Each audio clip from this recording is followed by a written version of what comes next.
Bienvenue sur ma chaîne YouTube. Aujourd'hui, je compte vous présenter cette réalisation. Donc, vous aurez le début, le choix des photos. Après, je vais commenter un petit peu en augmentant, enfin en accélérant la vidéo. Donc, si vous souhaitez, sur YouTube, vous pouvez ralentir la vitesse de lecture pour pouvoir peut-être voir ou entreapercevoir les transformations d'une manière un peu plus en vitesse presque normale. Donc si vous trouvez le résultat de ce tuto réussi, je vous remercie de mettre un pouce vers le haut et de me laisser un commentaire.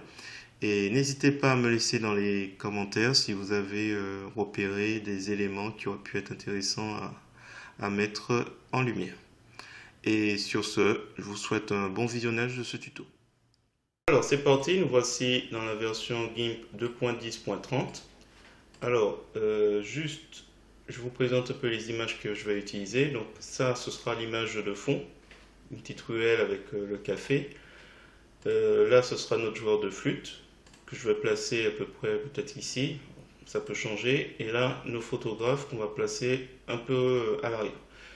Et ensuite, il faudra que j'utilise un maximum de rats. Donc là, du coup, il faudra peut-être transformer certains, enfin trouver des dispositions pour les placer. Voilà. En raison du nombre d'éléments à placer dans cette photo, je vais simplement commenter au début. Et puis le reste, je vais accélérer parce que, en fait, comme il faudra tester énormément, il faudra que je sois concentré, donc ça va être un peu compliqué de présenter les choses. Si toutefois vous souhaitez suivre ce que je fais, vous pouvez ralentir la lecture de la vidéo YouTube. Donc vous divisez par deux la vitesse et comme ça vous voyez étape par étape.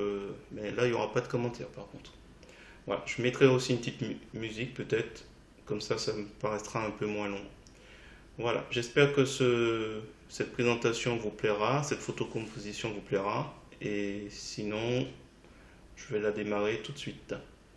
Alors, donc là on va commencer comme d'habitude à récupérer chaque photo. Donc on commence par la photo de fond qui va constituer notre décor en arrière-plan.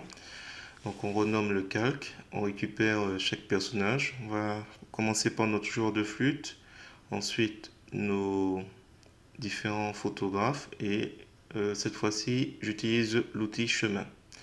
Donc là il s'agit de prendre au plus près le personnage.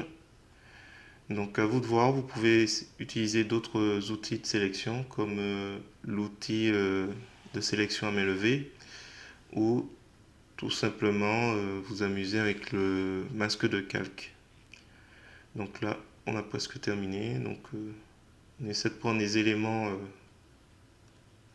avec vers l'intérieur.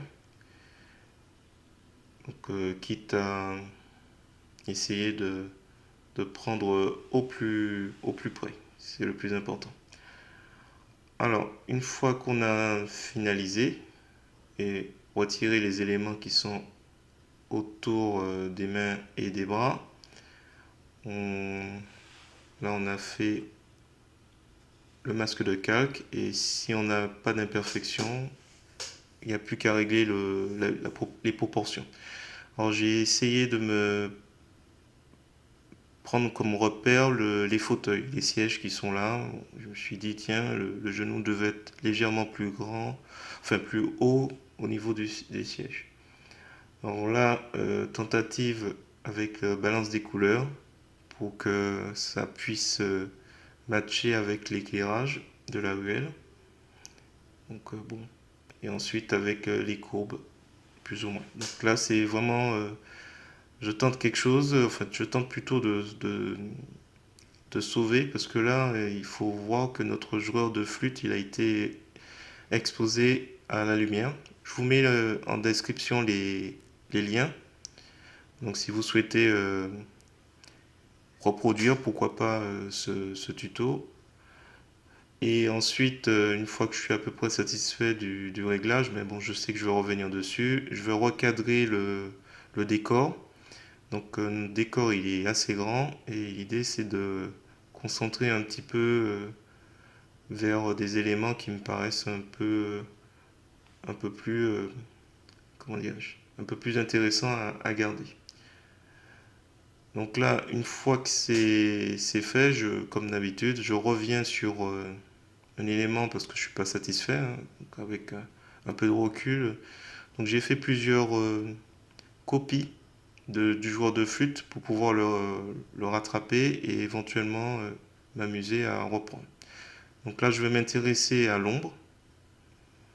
Donc là, toujours pareil, hein. On duplique le calque existant, on le remplit de la couleur noire et ensuite on utilise l'outil de perspective pour le mettre, j'espère, à un niveau. Là, je reconstitue les chaussures. Ils n'avaient pas été photographiés jusqu'en bas, donc là, il n'y a pas de difficulté normalement, hein. On prend ce qui existe et puis on extrapole. La même chose pour l'ombre. Sachant que là, le brillant de la chaussure est peut-être un peu too much devant. Surtout si l'éclairage est dans le dos. Donc là, normalement, on a terminé. On va s'occuper des photographes. Donc j'ai trouvé ces personnes. Là aussi, il y a le bout de la chaussure à rattraper. Là, toujours même chose, hein. J'utilise l'outil chemin et je parcours le contour du personnage pour récupérer un maximum d'éléments. Donc là, pas de difficulté, les cheveux sont pas apparents et l'expression est assez intéressante. Donc là, si on regarde bien, j'essaye, dans la mesure du possible, hein, de ne pas être trop éloigné de ce que je prends, de ce que je sélectionne. L'idée, c'est pour éviter d'avoir trop de retouches à la fin, une fois que j'ai terminé de revenir sur mon premier point. Voilà, je vais à l'extérieur et je referme.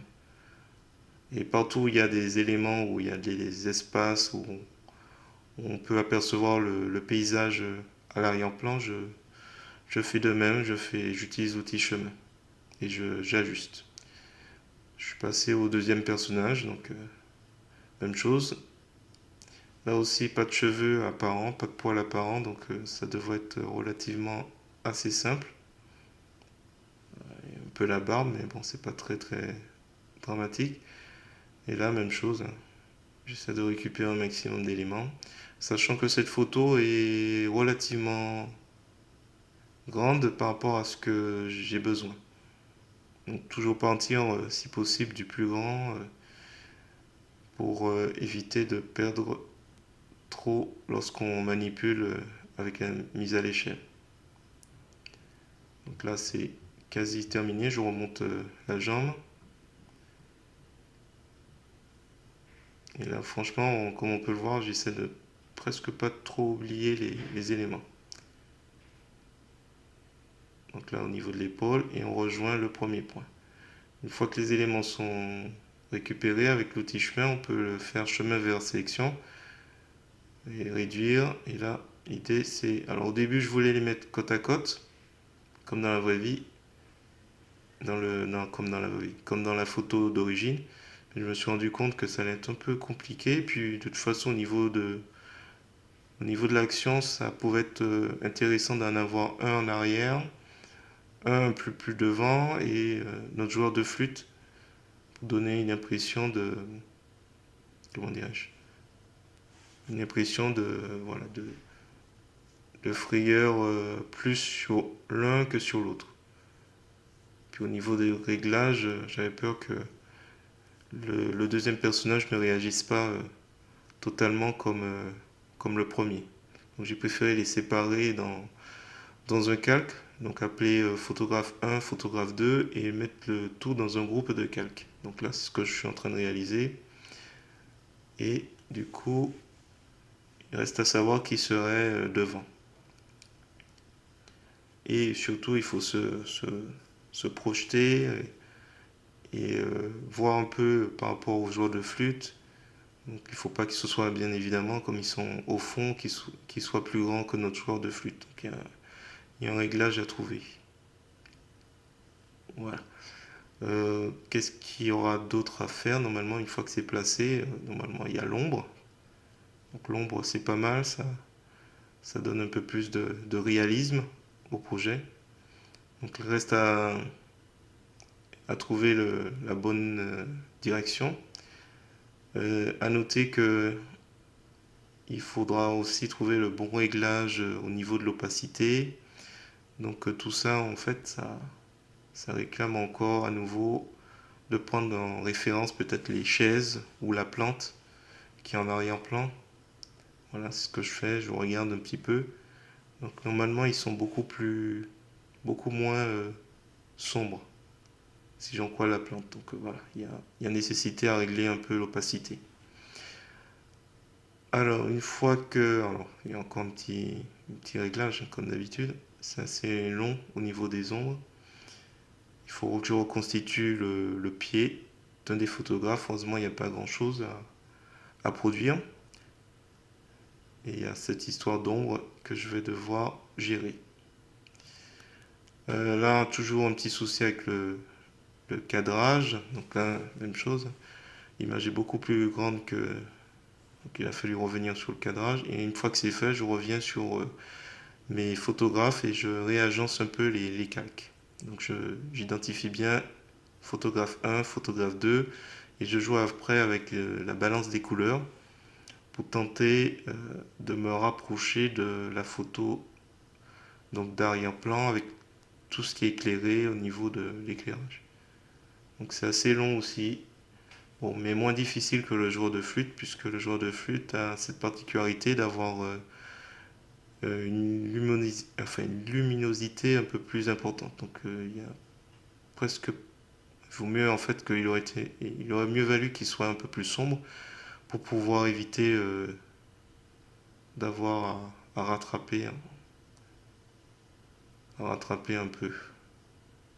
Là, du coup, on n'est pas aidé au niveau du joueur de flûte, donc il a fallu, au niveau des bras, c'est plus blanc que il a fallu un peu retravailler ça et voir un peu comment on peut réduire, réduire l'effet.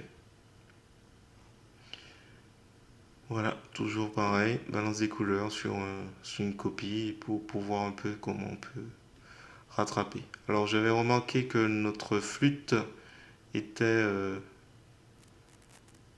aussi, elle avait perdu de sa couleur.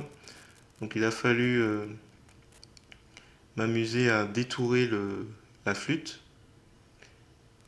Donc ça on verra un peu plus tard. Donc toujours là je suis toujours sur le joueur de flûte. L'idée c'est de voir un peu si on peut améliorer encore les éléments. Et après je me rends compte que la flûte mériterait d'avoir une couleur un peu plus unie. Donc dès que j'ai terminé en fait avec le joueur de flûte, enfin le joueur, je suis passé, alors ouais, il y a sûrement un petit réglage que j'ai fait. Hop. Donc là c'était juste un test qui va s'avérer pas intéressant. Donc là, c'était pas une bonne idée ça. Mais bon, voilà, j'ai voulu tester quelque chose mais c'était vraiment pas une bonne idée. Bon bref. Alors du coup il reste la flûte.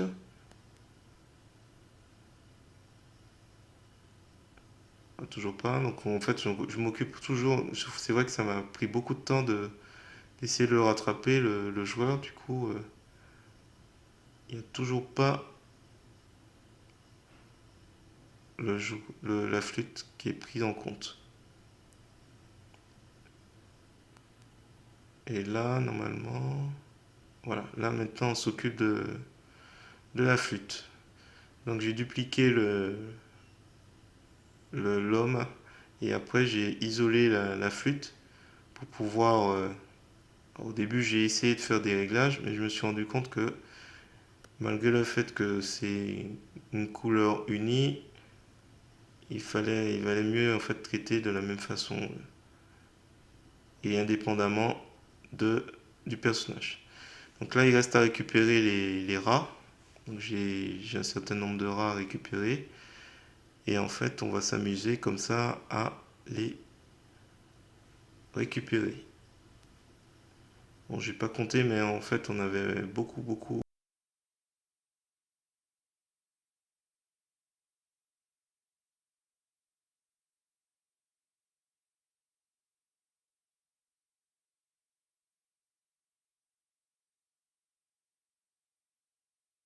Peu dessus, enfin, on fait un 1, mais globalement, il n'y a y a rien à dire, si ce n'est qu'au niveau des poils, j'ai essayé de maintenir un petit peu, mais bon, ça n'a pas vraiment d'importance en fait, puisque on sait que la ruelle va être assez sombre. Voilà, donc là on a notre premier rat. On essaie de retirer le plus de parties blanches tout autour pour éviter que le réglage soit. Il y ait un réglage à accentuer après. Donc là j'insiste pour récupérer les poils du rat, mais sachant que ce rat il sera assez petit, ça n'a pas vraiment d'importance. Donc là il s'agit de savoir où je le place. Donc au début je pensais le mettre dans la ruelle. Tiens, il y a ce rat qu'on va le mettre en position de boxeur, alors qu'il était en fait sur un sac d'aluminium en train de manger. Donc là, lui, je l'ai placé en position de boxeur, sachant qu'il a fallu reconstituer un peu la tête, puisque sa tête est plongée en fait dans la boule d'aluminium. Un petit récupérage, enfin petit récupérage, petite reconstitution pour être sûr que on est vraiment un rat complet. Voilà.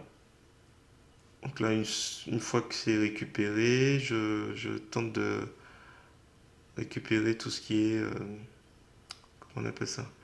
Tout ce qui est poil, tout ce qui est... donc là, c'est assez intéressant. Donc je le positionne un petit peu vers l'avant. Et du coup, ça donne un rat qui saute, qui attaque.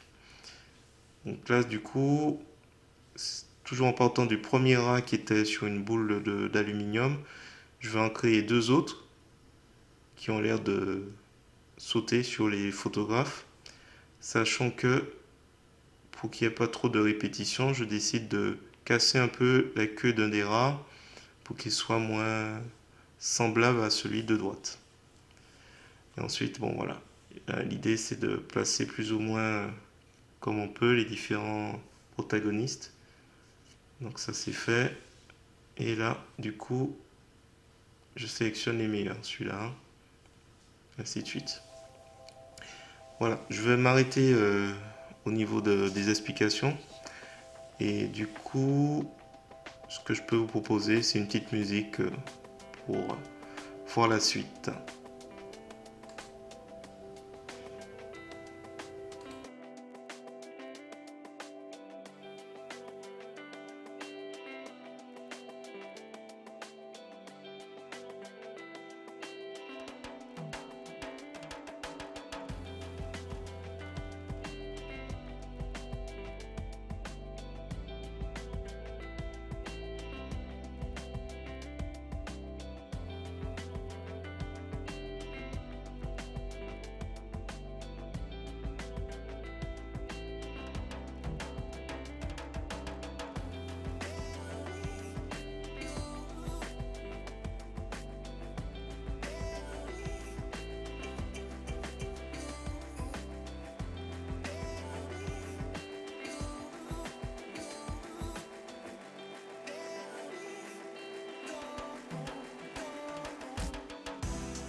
Alors, on va s'arrêter. Donc là, nous sommes sur la version finale, mais au final, donc je vais juste vous faire un petit découpage de ce que j'ai fait. Alors, il y avait la signature, je retire. Là, on a tout ce qui concerne les réglages couleurs. Donc, si je retire, je suis passé par Gmic. Voilà, ça c'est ce que j'ai obtenu à la fin de tous mes réglages avec GIMP. Là, je veux retirer les yeux maléfiques. Hop, donc là, ça fait encore une autre ambiance. Là, je retire le joueur de flûte. Ensuite, je veux retirer les photographes. Là, on retire le brouillard. Et là, on va retirer l'enseigne Paris. Et voilà, vous retrouvez les éléments d'origine qui n'ont rien à voir avec la ville parisienne. Ici, il y a tout ce qui concerne le côté un peu sombre et tout. Et on retrouve notre joueur de flûte. Alors, j'ai dû faire plusieurs transformations parce qu'à la base, il était assez éclairé. Nora, comme on peut le voir, il y a beaucoup de répétitions. Donc, heureusement qu'on a un peu de brouillard et tout. Je vous ai montré dans la vidéo ce que c'était le même rat et que j'ai simplement cassé un peu la patte et la queue. Et du coup, il nous reste la ruelle. Alors la ruelle, elle a de particulier que c'est une image un peu plus grande. Donc cette fois-ci, j'ai pas réduit parce que je savais pas du tout comment j'allais cadrer mon image. Donc si je fais image, autant pour moi, affichage, tout affiché, voilà, on a une image qui est beaucoup plus grande. Et en fait, je me suis concentré sur ce détail. Alors je vais masquer un peu les rats. Et voilà mon joueur de flûte et tout. Donc il se peut, je vais tout réafficher, il se peut que je fasse plusieurs versions. Je réfléchis à cette possibilité parce qu'au final, assez souvent je fais ça sur une grande image et je trouve que ça donne pas bien au niveau intensité. Donc peut-être que je peux faire une version, on peut imaginer une version 2 où il y aura que ces deux personnages et une version 3 où il y aurait juste les photographes. Je trouve que déjà l'ambiance a l'air d'être un peu plus sympa dans ce sens. À voir, je sais pas. Peut-être qu'on pourrait mettre le joueur de flûte derrière, ici par exemple. Ici, juste devant là. Voilà, c'est des essais que je vais tenter ces prochains jours. N'hésitez pas à me faire des suggestions dans les commentaires. Et sur ce, je vous dis à bientôt pour d'autres projets sur GIMP et sur LibreOffice.